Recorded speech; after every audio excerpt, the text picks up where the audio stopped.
आवाजावरूनच मला कळालं असेल की आपल्या कडकण्या या छान खुसखुशीत आणि कुरकुरीत झाल्या आहे।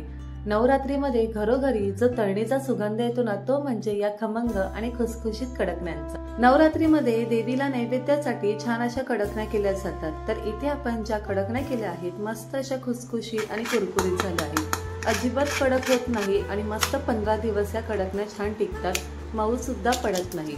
तर इथे आपण गूळ आणि गव्हाचा पीठ वापरून मस्त अशी कडकणी केली आहे। कशा करायच्या यासाठी व्हिडिओ शेवटपर्यंत नक्की पहा। सुरुवात करूया आजच्या आपल्या या रेसिपीला। नमस्कार मंडळी, मी वैशाली तुम्हा सर्वांचं आपल्या माऊलीज किचन मध्ये अगदी मनापासून स्वागत करते। तर इथे आपण मस्त अशा गुळाच्या कडकण्या करणार आहोत। त्यासाठी गूळ बारीक चिरून घ्यायचा आणि कोणतीही एकच वाटी घ्या, त्याच वाटीने सर्व साहित्य मोजून मापून घ्या। इथे मी बारीक चिरलेला जो गूळ घेतला आहे तो पाऊण वाटी घेतला आहे आणि त्याच वाटीने पाऊण वाटी इतकं पाणी घ्यायचं। आता आपल्याला हे गूळ पाणी गरम करून घ्यायचं आहे। तुम्हाला हवं असेल तर तुम्ही यामध्ये सुरुवातीलाच गरम पाणी घालून 5 मिनिटं झाकून ठेवा, जेणेकरून जो गूळ आहे ना तो विरघळला जातो। आपल्याला इथे पाक वगैरे अजिबात करून घ्यायचा नाहीये, फक्त आपल्याला हा गूळ विरघळून घ्यायचा आहे।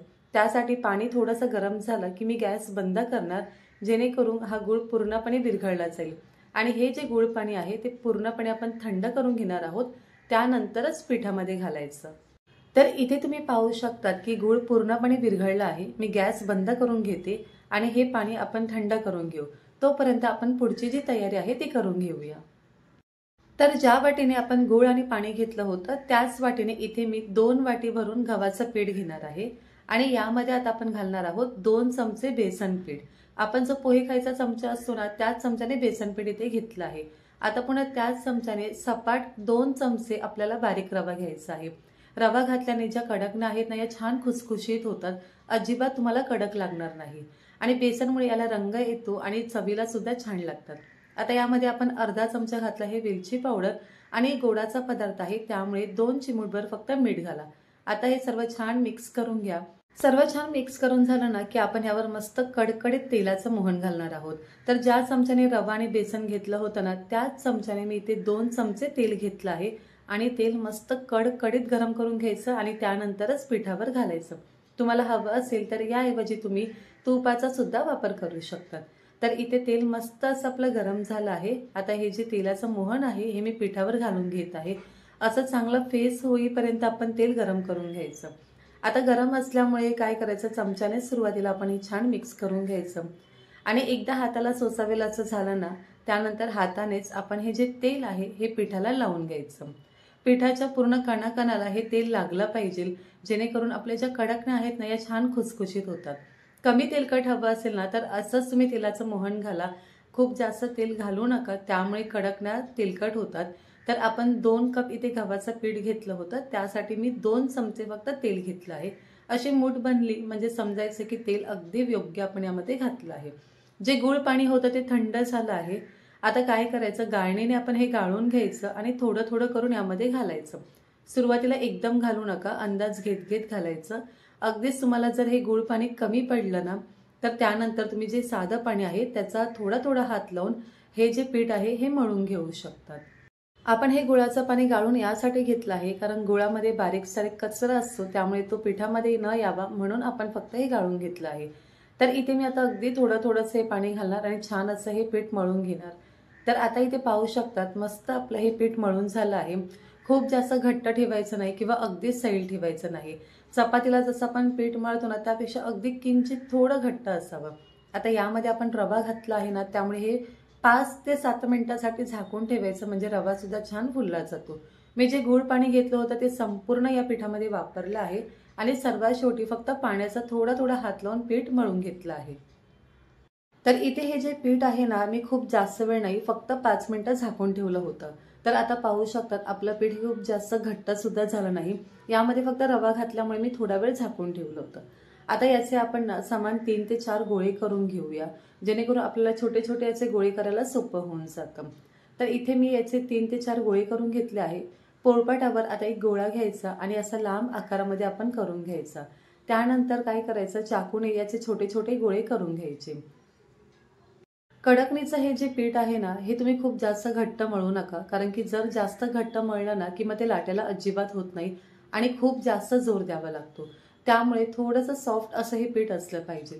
तर इथे पाहू शकतात मी छोटे छोटे गोळे करून घेतले आहे। तुम्हाला किती छोटे मोठी कडकणी करायची आहे त्या आकारामध्ये तुम्ही याचे गोळे करून घेतात। आता अशाच पद्धतीने आपण सर्व पिठाचे असे गोळे करून घेऊया। तर इथे मी सर्व पिठाचे गोळे करून घेतले आहे। आता हे जे पीठ आहे ना हे अगदी कडक न व्हावं म्हणून तुम्ही यावर एखादा ओलसर कपडा ठेवू शकतात। बाजूला तेल गरम करायला ठेवलं आहे। इथे मी थोडंसं गव्हाचं पीठ घेतलं आहे। आता आपण कडकण्या ज्या आहेत ना त्या बनवायला घेणार आहोत। तर आपल्याला लाटताना काय करायचं आहे, थोडंसं गव्हाचं पीठ घ्यायचं आणि मग लाटायचं। तुम्ही असंच जर हे लाटायला गेलात ना तर ते पोळपाटाला चिकटू शकतं, त्यामुळे याला आपल्याला थोडंसं का ना होईना सुकं पीठ लावावं लागतं। लाटताना एक काळजी घ्यायची आहे तुम्हाला की तुम्हाला जितकं जमेल तितकं पातळ लाटायचं आहे।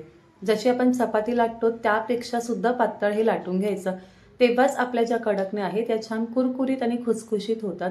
अगदी थोडंसं तरी तुम्ही जाड वगैरे ठेवलं ना मग कडकणी ही थोडी नरम होऊ शकते किंवा मऊ पडू शकते। तर पहा, हातावर घेतल्यावर आपली बोटं दिसली पाहिजे इतकं पातळ असलं पाहिजे, जसा पेपर असतो तसं पातळ हे लाटून घ्यायचं। तर इथे मी याला चाकून एक छोटासा होल करून घेत आहे, म्हणजे आपण देवीला जेव्हा याची माळ लावतो ना तेव्हा यामध्ये धागा घालायला सोपं होऊन जातं। तुम्हाला जितक्या हवे तितक्या पुऱ्यांना होल करून घेऊ शकतात, बाकीच्या तुम्ही नॉर्मल पुऱ्या केल्या तरी चालतं। तर आता अशा पद्धतीने आपण एक 10 ते 12 इथे या पुऱ्या लाटून घेऊया, म्हणजे एका वेळेस तळायला सोपं होऊन जातं। तेल गरम झालं आहे, खूप जास्त कडकडीत गरम करू नका, धूर निघेपर्यंत। यामध्ये पिठाचा थोडासा गोळा घालायचा, तो पटकन वर आला म्हणजे आपलं तेल व्यवस्थित गरम झालं आहे। आता यामध्ये आपण सोडून घेऊ एक एक करून पुरी आणि मध्यम आचेवर आपल्याला हे छान तळून घ्यायचं आहे। तर इथे गॅसची जी आच आहे ती अगदी मोठी ठेवू नका, नाहीतर याचा रंग खूप जास्त डार्क होतो। आणि अगदी मंद आचेवर सुद्धा तळू नका, यामध्ये आपण गूळ घातला आहे, त्यामुळे आपल्याला मध्यम आचेवर फक्त 2 ते 3 राऊंडमध्ये आपली ही जी कडकणी आहे ना ही छान तळून झाली पाहिजे। तर पहा, मस्त असा रंग आला आहे आणि आपली पहिली जी कडकणी आहे छान तळून झाली आहे। अशाच पद्धतीमध्ये आता आपण पुढची सुद्धा कडकणी छान तळून घेऊया। कडकणी तळून तुम्ही बाहेर काढल्यावर त्यामधला गरमपणा जसा कमी होतो ना ती छान लगेच कुरकुरीत आणि खुसखुशीत होते। तर इथे आता दुसरी सुद्धा आपण कडकणी मस्त तळून घेणार आहोत। खूप जास्त वेळ तेलामध्ये अजिबात ठेवू नका, 2-3 राऊंडमध्ये पटकन तळून झाली पाहिजे। तर इथे आपली दुसरी सुद्धा कडकणी मस्त अशी एकसारख्या रंगावर छान तळून झाली आहे। अशाच पद्धतीमध्ये सर्व आपण कडकण्या तळून घेऊया।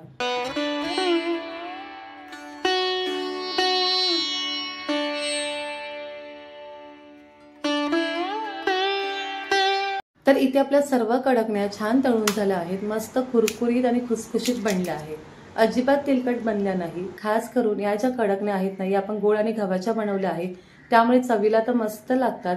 आणि तुम्ही या ठेवताना एखादा हवाबंद डब्यामध्ये ठेवा किंवा एखाद्या प्लास्टिकच्या पिशवीमध्ये ठेवा, म्हणजे काय होणार याला अजिबात हवा लागणार नाही आणि कडकण्या जितके दिवस मी ठेवणार ना त्या तशा छान कुरकुरीत राहतील। तर पारंपरिक पद्धतीने बनवलेल्या कडकण्याची रेसिपी तुम्हाला कशी वाटली मला नक्की कळवा। पुन्हा भेटूया अशा छानशा आणि नवीन रेसिपी सोबत। तोपर्यंत स्वादिष्ट खा आणि आस्वाद मिळवा। माऊलीज किचनला लाईक, शेअर, सबस्क्राईब करा, बाजूच्या बेल आयकॉनला सुद्धा क्लिक करा, जेणेकरून मी जेव्हा जेव्हा माझे व्हिडिओ अपलोड करेल ना तेव्हा त्याचे नोटिफिकेशन तुम्हाला सर्वात अगोदर भेटतील। धन्यवाद।